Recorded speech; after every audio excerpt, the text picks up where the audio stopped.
आखिरकार वही हुआ जो होना चाहिए था। बाबर आजम ने इस्तीफ़ा दे दिया और उन्होंने अपनी बैटिंग के ऊपर फोकस करने को कहा है, जो कि बहुत ही खुशाइन बात है और सब लोग इसको सराह भी रहे हैं कि उनको यही करना चाहिए था। क्या ही अच्छा होता कि जब वर्ल्ड कप हारे थे उसी के फ़ौरन बाद वो रिज़ाइन दे देते और साथ साथ ये भी कहते कि भाई मुझसे गलती हुई, मैं आप कौम की तवक्कुआत पे पूरा नहीं उतरा तो मैं माज़रत ख़्वाह हूँ और मैं रिज़ाइन दे देता हूँ।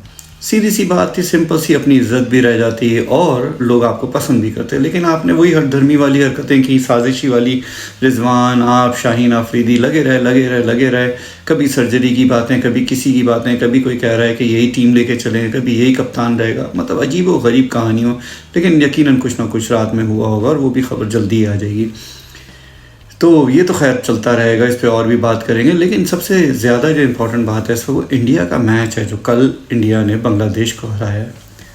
ये टेस्ट मैच वाकई बहुत ही काबिल ज़िक्र है। उसकी वजह उसका ड्यूरेशन है।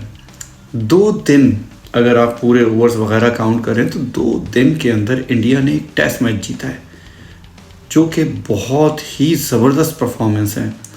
और जब पहला दिन वो भी 35 ओवर्स हुए थे और बारिश की नज़र हो गया था, तो उसके बाद ही ये सब लोग कह रहे थे कि ड्रॉ हो जाएगा, क्योंकि अगले 2 दिन तक बारिश है। और 2 दिन बारिश हुई, कोई मैच नहीं हुआ है।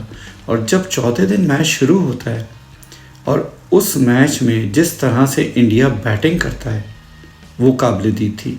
उनका बिल्कुल नज़र आ रहा था कि इनकी अप्रोच क्या है और वो किस तरह से खेल रहे हैं।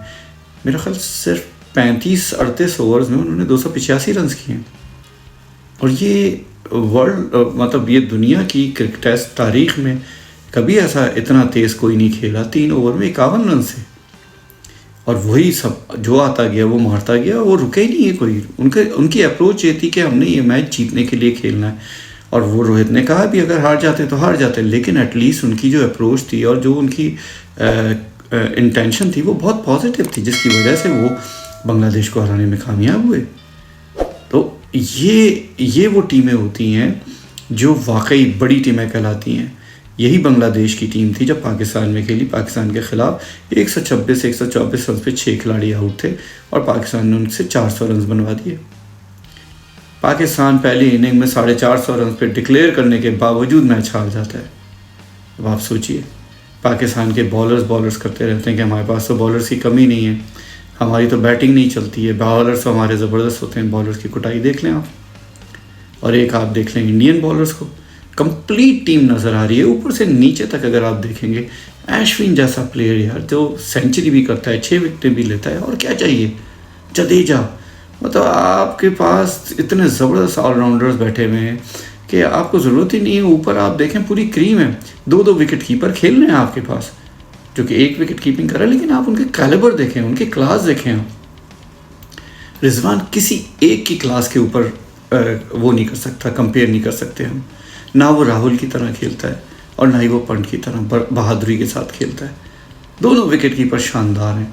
फिर आप ये देखिए कि उनके पास कोहली एक्सपीरियंस, रोहित एक्सपीरियंस, जायसवाल, हमारे पास जायसवाल जैसा कोई नया बैट्समैन है। अब्दुल्ला शफीक एक आया था जिसके ऊपर हम बहुत बात करते थे, अब वो भी चलने को तैयार नहीं है। मतलब टेक्निकली वो बहुत अच्छा प्लेयर है अब्दुल्ला शफीक, लेकिन जब तक आप रन नहीं करेंगे, जब तक आप जस्टिफाई थोड़ी कर सकते हैं अपने सिलेक्शन को।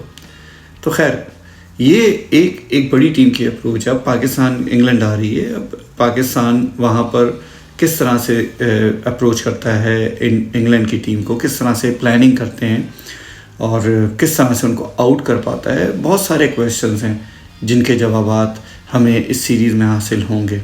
और ये भी देखना है कि हमारी जो टीम है, जिसमें अगर आप सबकी परफॉर्मेंसेस उठा के देखें पिछले 2-3 साल की, तो हमें परफॉर्मेंस के अंदर अगर आप सिर्फ स्टैट्स देखें तो सिवाय चंद प्लेयर्स के और बाकी प्लेयर्स तो रन्स करते हुए नज़र ही नहीं आते।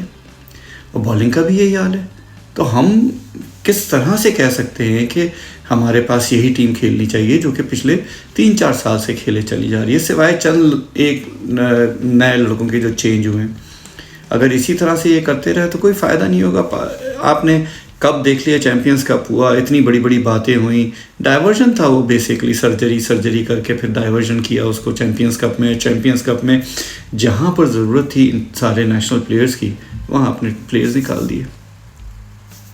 तो इस तरह से तो टीमें नहीं बनती भाई, आपको थोड़ा सा सोचना पड़ेगा और गौर करना पड़ेगा। Thank you.